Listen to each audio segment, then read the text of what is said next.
Hello, আসসালামু আলাইকুম viewers. আজকে আমি তোমাদের জন্য নিয়েছি একটা মজাদার ডেজার্ট রেসিপি।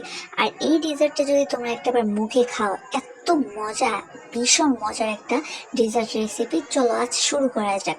তো ফার্স্টেই আমরা নিয়ে নিচ্ছি এখানে পাউরুটি। পাউরুটিটাকে আমি সুন্দর মতো পাশের লেয়ারগুলো ফালাইয়া সুন্দর মতো টুকরা করে কেটে নেব। এখানে আমি 8টা পাউরুটি নিয়েছি, অল টাইম ব্র্যান্ডের। তো তোমাদের যে ব্র্যান্ডেরটা ভালো লাগে তোমরা সেটা ইউজ করতে পারো, কিন্তু আমার ক্ষেত্রে all time always good. So এখানে আমি একটা পাত্রে অল টাইমগুলো রুটিগুলো সুন্দর মতো সাজিয়ে নেওয়ার পর 3টে ডিম, 3 চামচ চিনি, তোমরা চিনি যতটুকু খেতে মন চাই ইউজ করতে পারো। এখানে আমি 1/2 লিটার দুধ নিয়ে নিচ্ছি, আগে থেকে জ্বালিয়ে রেখেছিলাম, তো সেটা দেখানো হয়নি। তো দিয়ে দিলাম এলাচ এবং দারচিনি সুন্দর ফ্লেভারের জন্য। তোমাদের কাছে ভ্যানিলা এসেন্স থাকলে তোমরা দিতে পারো, তাতে ডিমের ফ্রেগনেন্সটা আসবে না।